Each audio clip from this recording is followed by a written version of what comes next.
All right. It looks like it's up and running. Okay. Right. So I am here with Jim Pearson, Mm-hmm. director / owner of the Scorpion Run. Thank you for joining me. Really appreciate it. Thank you for giving me the time to talk to you. Thanks for reaching out. And now, so first things first, on all of these interviews, please plug your event, every detail you want people to know about it. All right. Well, we'll be September 14th. We're going to be in Calverton, New York, which is East End, towards the North Shore, Long Island. There's been events there before, so people that are familiar with obstacle course racing on Long Island will remember the terrain race has been there. They do the Muddy Princess there every spring. So it's a venue that's used to mud runs, so they do a nice job. They're pretty set up well for it. This will be our first event, but we do have people on staff that have been involved with Spartan. We have people on the staff with Ninja Warrior experience, and we're really aiming to make this the type of event that's going to be a lot of fun, and it's going to be challenging for people that are really into it, like people that consider themselves OCR people. Be challenging enough for them, and it should be fun for just, people want to go have a good time for the weekend but aren't really into it. They're not like, super into OCR. Maybe they never even heard of it before, but it's going to be a good time. It's going to be a really good event. So, and we're hoping it'll be the first of many. Cool. I hope so. So one of those terrain race things up on the wall behind me is from that location. Oh, wow. Yeah, I think it was, I know it was 27. Actually, I think it was 2017, but it was a while back. So, I was probably at that one then. I might have seen you. Yeah, my brother and I drove up there. And it's funny because the thing I remember most from it was if you podium there, you got a T-shirt saying you qualified for OCR World Championship because they were newer then. It might have been their second or third year. And then the other thing I remember was just the tolls going in and out were insane. It was like $50-some in tolls. It was crazy. Yeah, it's probably a lot more. It was a cool location. Yeah, I'm sure it is. Okay, so first year, I was going to ask about that, but you already said it, which is great. So first time doing this, have you helped run an obstacle course race before? You mentioned you have some guys on staff who have. No, it's kind of crazy how it came up. So I just like doing them, and I'm not even I've never been crazy into the sport at all. It's just something I think 2016 or 2017, me and my oldest son went to, there was a Rugged Maniac on Long Island. I don't know if you know them. And we had a blast. It was cool. It was our first exposure to something like that. But I didn't do well on it. And that kind of pissed me off. So sure, I met a guy in the parking lot who it'll come full circle later, and he gave me a card, and he was like, "Oh, we have an OCR gym, training stuff like that. A couple of our guys podiumed here," and I was like, "Oh, I didn't even know you could do this competitively."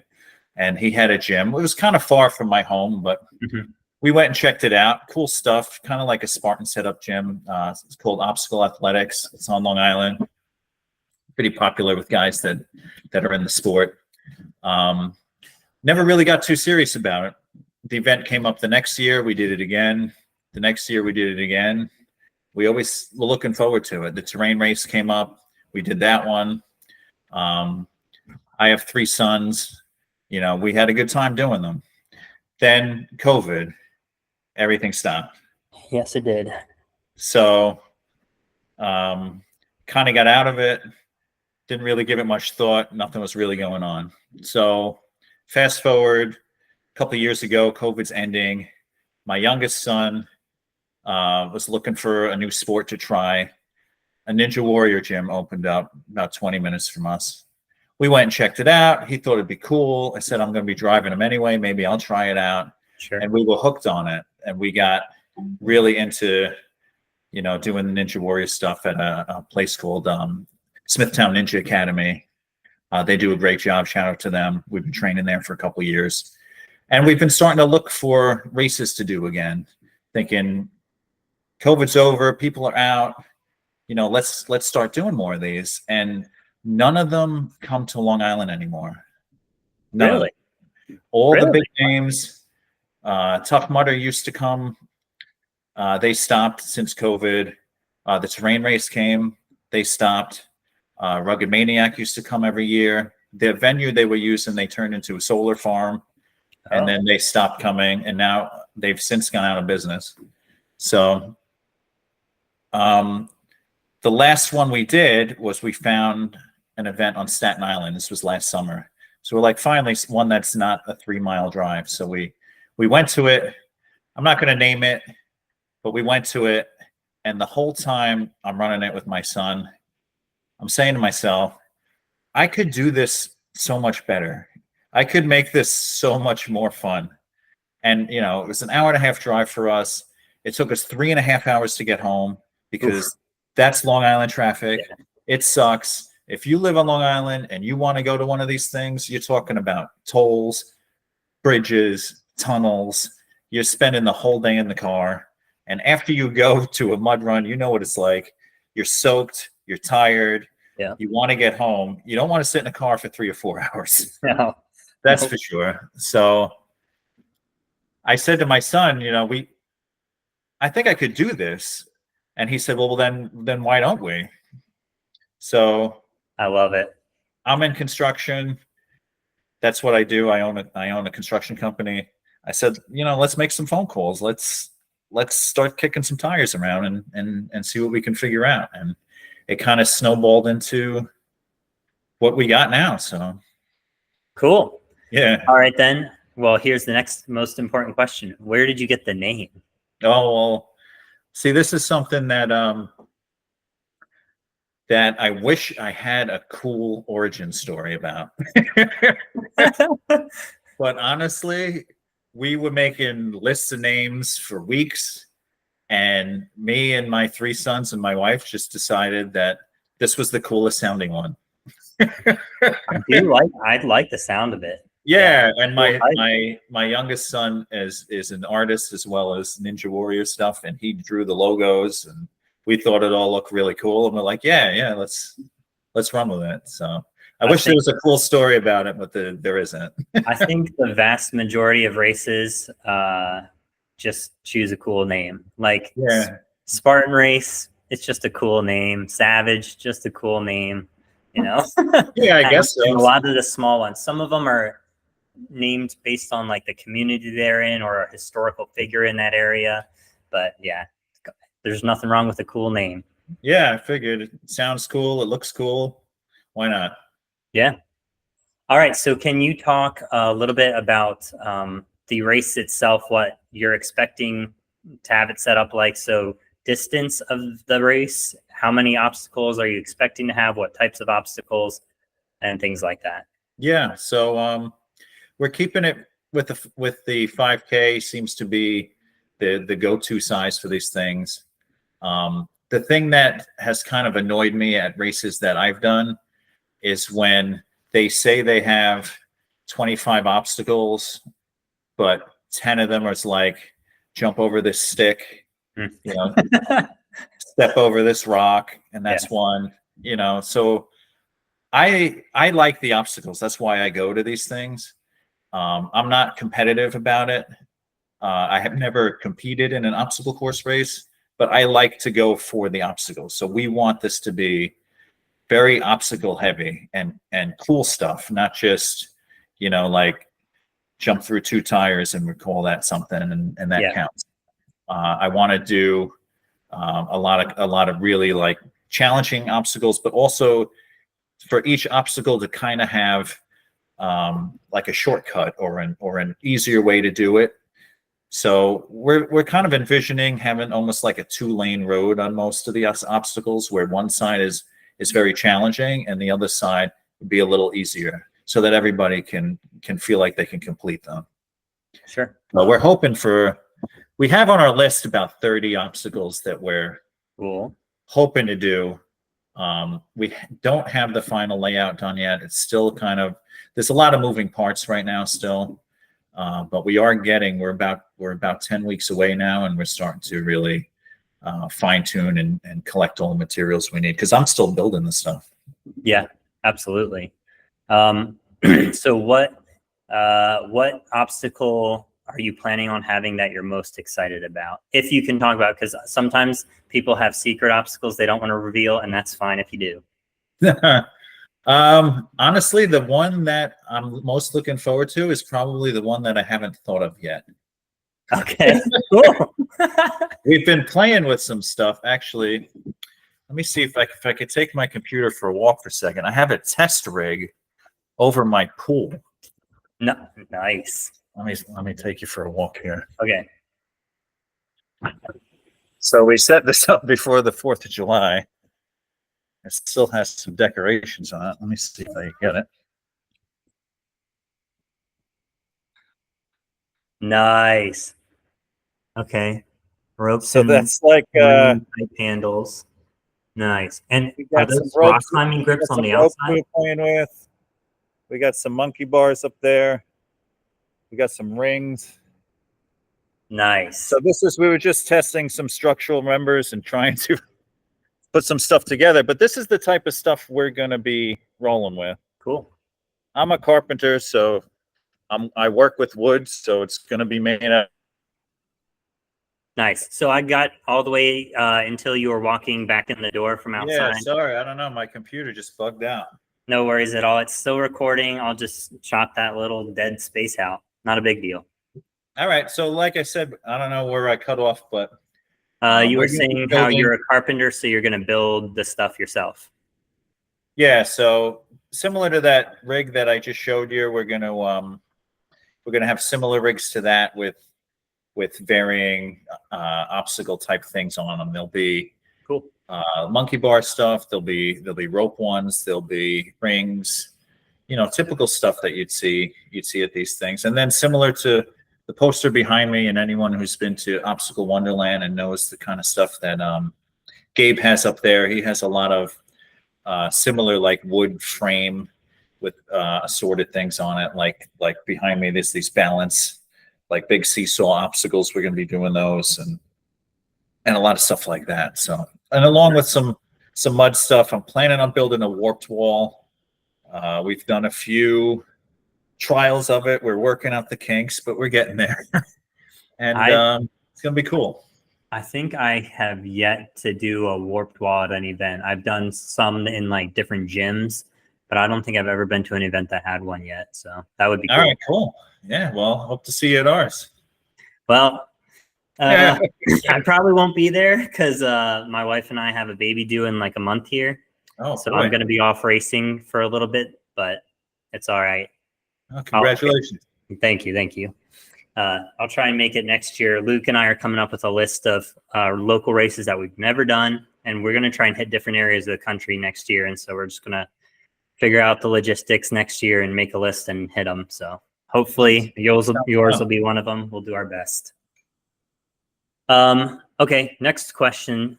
For the race, are you going to have a competitive wave, open wave, kids wave? How's all that going to work?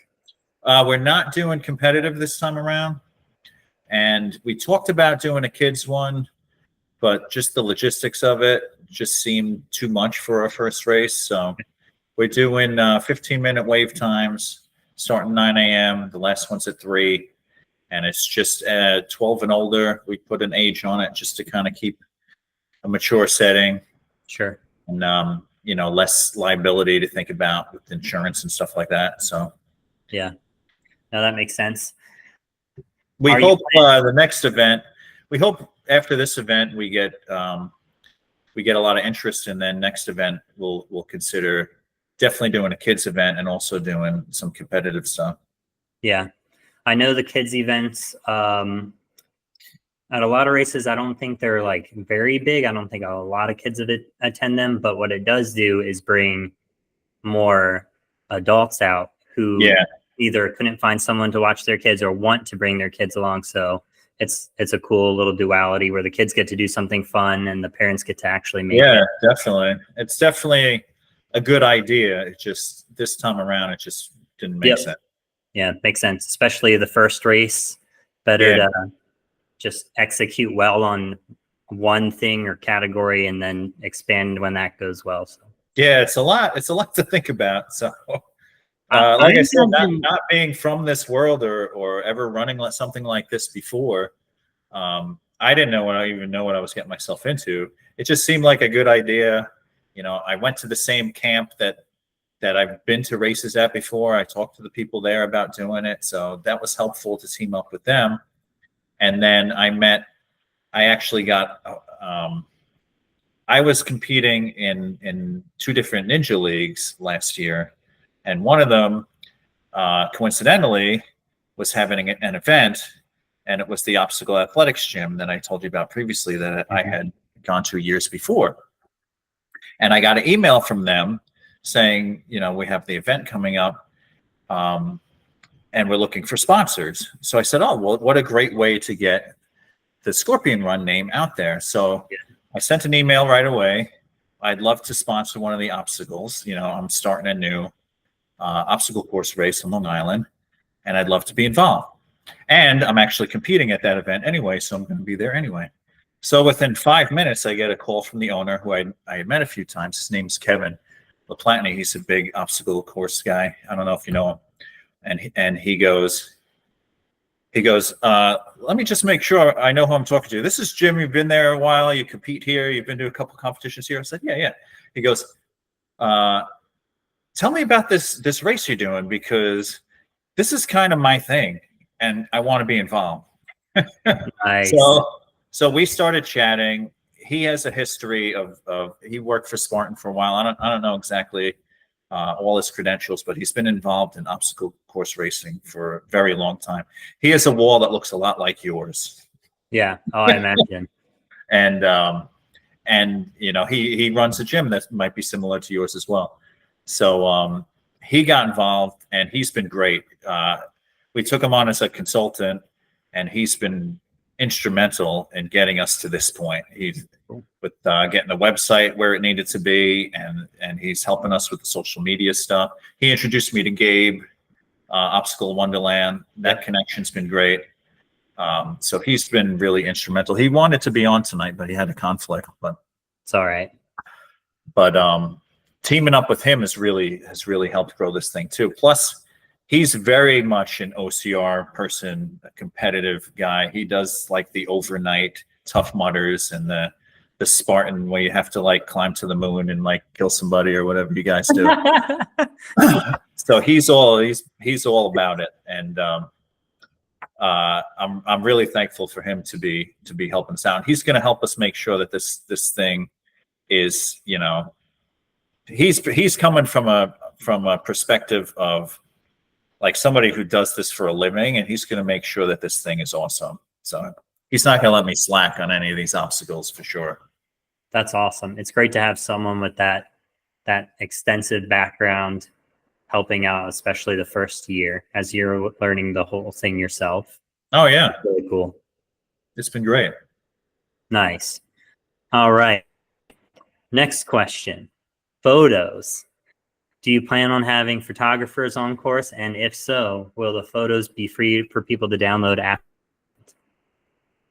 Yeah, I still don't know the answer to that question. Okay. We definitely want photos there. We need them for our own media. So there'll be photographers there for that reason. I would prefer to have some free ones. I don't want to have to charge people for pictures of themselves. Yeah. That always kind of annoyed me when I went to things. So again, we're still working out a lot of those details right now because we still don't even know how many people we're going to have. You know, we're still a lot of moving parts over here still, but we're hopeful to have a full photography crew there and have some cool pictures that people can get without any fees at all. Not looking to charge people for that. Yeah. I can't remember who it was I was talking to. You mentioned signups, and obviously you won't know how many people you have until the day of, pretty much. But someone, I think it was Dana and Aaron from Midwest OCR, but they mentioned something about how it was either 90 or 60 days before an event is when the vast majority of signups happen.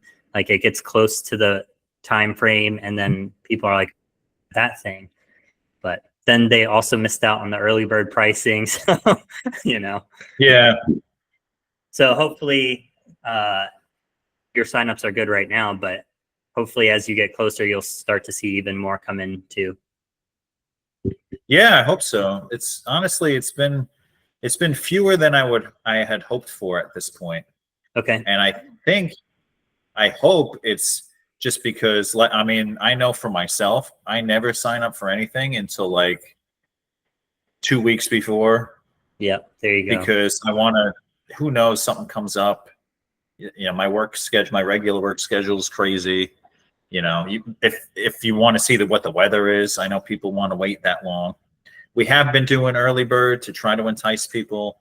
We've been throwing a lot of discount codes out there on social media to try to entice people. So it's been picking up. So we're hopeful to meet. We're hopeful to get over 1,000 people there. I'd like to do even better than that, but we'll see how it goes. 1,000 for a first year, especially a first year for like a local brand obstacle course race, to my knowledge, would be a very good number. Yeah, based on I know it's ambitious. numbers I know from other people. I mean, I'm sure you can get them, and I hope you do. I would be like a very successful year, especially for a first year. So that would be awesome. I hope you get it. That'd be great. Well, I feel like we're in a market where people are hungry for it. Like, it's been missing. Yeah. And there isn't any others to go to unless you want, like I said, unless you want to cross a bridge or go through a tunnel and go to Pennsylvania and go to upstate New York and go to New Jersey. That's your only options, except for Spartan came to Citi Field. They do that. That's in Queens. But you know, Mud Run and Spartan aren't identical. There's a lot of differences to those. We're more of a mud run than an obstacle Spartan type event. So there's really, if you want to do a mud run on Long Island, unless you want to do the Muddy Princess, which is only for girls, yeah, then this is the event to go to. This is the one. So you mentioned you mentioned the tickets a minute ago. You mentioned having early bird pricing and some discount codes. How much? I know the price will vary, but like, what's the average price for a ticket for someone right now? we're at $69 right now for a one person, admission, which is pretty cheap for these type of events. So yes. Yep. The only other thing you're going to pay for is parking, and there's nothing we can do about that. So just a venue thing. Yeah, it's it's just the way it's set up with them. So it's an outside service, and it's something that we have to do. So as far as mud runs goes, I mean, it's a good value, and we want it to be, because we want people to give it a try. We want as many people as there to see how cool it's going to be, so that they tell their friends, and they tell their gyms, and they talk about it, and they come back next year with a lot of people with them. Yeah, so $70, 69 is a really good price. It's a 5K. If you compare it to like Spartan races, Sprint right now, I think if you don't get any discount codes on one of those, I think it's like $150 or 160. So it's pretty much double or slightly more. So yeah, that's great value. Are you planning on medals and t-shirts? Yeah, we have the t-shirt I'm wearing. Nice. There'll be a variation of this. I don't know if you get the whole view over there. It'll say finisher and something. This is the promotional one. We do have some medals. Let me grab one. Give me a second. Awesome. I was going to ask about that.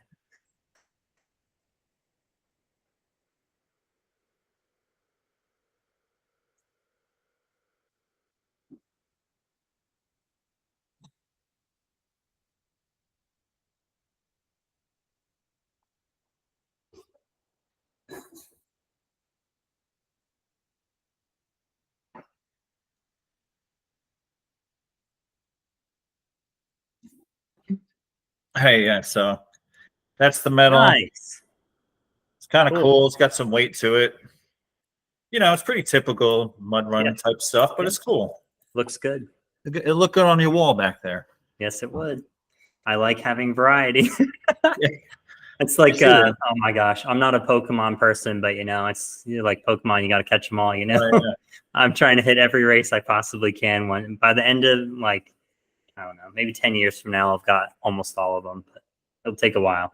Wow. There's a lot. There's like 100. There's at least 100 in the US. So Wow. I didn't even know that. yeah, it's a massive list. It took me a long time to make it. Okay. Okay.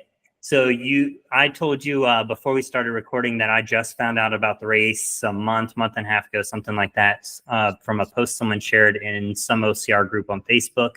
I thought maybe it had been going on for a while, but this is the first year. So the marketing got to me down here in North Carolina via Facebook. Yeah, it's great. What things are you doing to market the event? Yeah.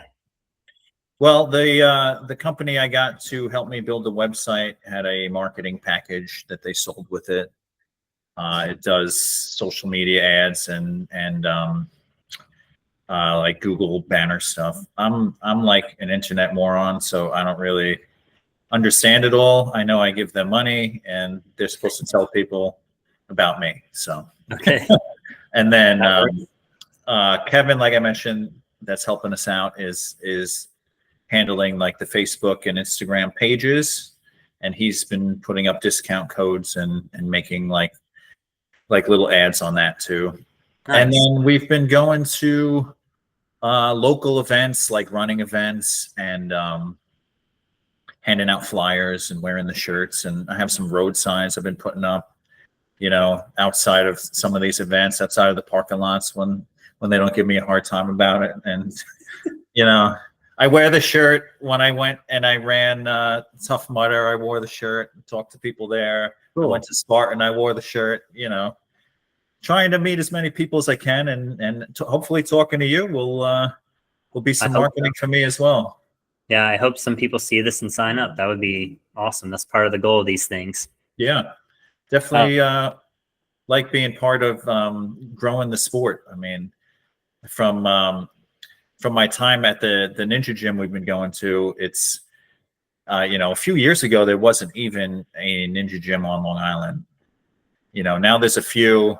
It seems to be a growing sport around here. People are looking for it, and OCR and Ninja go together great. So yeah. I'm happy to help grow a sport that I believe in. Yeah, it's a great sport. COVID put a big dent in it. Yeah, sure did. I think everyone's who could bounce back has bounced back as best as they could, and now because some places didn't make it, there's been holes left, and there's opportunity for an event like yours to pop up in a location where there used to be several. So yeah, while it's not great that a bunch of them ended up dying, it is cool that there's opportunity now for some new ones to pop up too. Yeah, I hope so. I hope we can deliver on what I feel like people have been waiting for around here. I think you will. I think it'll be cool. All right. I've asked this question of everyone. You haven't had the event yet, but so far in planning the event and everything, what has been the most challenging part of preparing to host an obstacle course race? Finding an insurance company Really was a little bit of a adventure. I don't even remember the name of the people we're using, or I would. But, as long as you have the contract somewhere, you're good. Trying to explain to insurance companies what a OCR is, you get a lot of blank stares. And trying to categorize the event using computer language has been a struggle too, because when you make a website and you're advertising and they want to put you in the, get your ads to the right people, they find there's like drop down menus of what type of event it is. Is it a gym? No, it's not a gym. Is it, whatever. I mean, how do you describe what it is? There's nothing else like it. It's an obstacle course run, but that's not on anybody's drop down list. So right. It's that, the advertising part has been a little challenging. and getting people to commit. I mean, we get a lot of action to the website. We get a lot of people asking questions, but so far people are a little hesitant to click the go button. Yeah. So we're hoping that picks up. I know from the people I've talked to that the majority, or I've heard close to half the people are signups within the last 3 to 4 weeks. So I hope that's not the case, but Woo. we'll see. That's a huge number. Yeah, that's what Yeah. I've heard. I mean, I don't know if it's like that in North Carolina, but I know on Long Island, people wait till the last minute to do everything. I'm sure it's true everywhere. Yeah. I think that was also mentioned when I was interviewing someone else was, it's like kind of a scary thing when you're getting up to the race and you're like, are we going to get the numbers? Let's see. Yeah. So we're hopeful, and we know we're going to do it right. And we're kind of playing for the next one too. You know, we want to make sure even if this one isn't crazy numbers, that it's one everybody that comes can have a good time and remember and make sure that we're building a brand that we can, you know, maybe it'll be 2 events next year. Maybe we'll take it on the road at some point. Maybe in between races, you know, there's a Scorpion training facility in the future. You know, I got big dreams for this, but we got to get through this first one first. Yep. Execute well on the first one, and then all the doors open up later. Hope so. That'll be cool. I hope it goes really well, because it would be great to see a race open up where races used to be and have it do well and stick around year after year, so people have a market. Yeah. And don't have to travel through New York and all the traffic to get to it. Yeah, I understand why they stopped coming. It's hard to get to Long Island, and it's expensive. So I get why the big guys don't want to come here. I mean, probably it's too much of a hassle when they could just set up right outside the city, upstate somewhere, and get, you know, you still get the city people that'll make the trip, but the Long Island people, it's a lot harder for us. Yeah, that makes sense. Luke and I, my brother and I, drove up. I can't remember where it was in New York. Year 76 or something. I don't remember, but it was in New York City for a High Rocks event, because we hadn't made it to one yet, because they're kind of spread out and few and far between.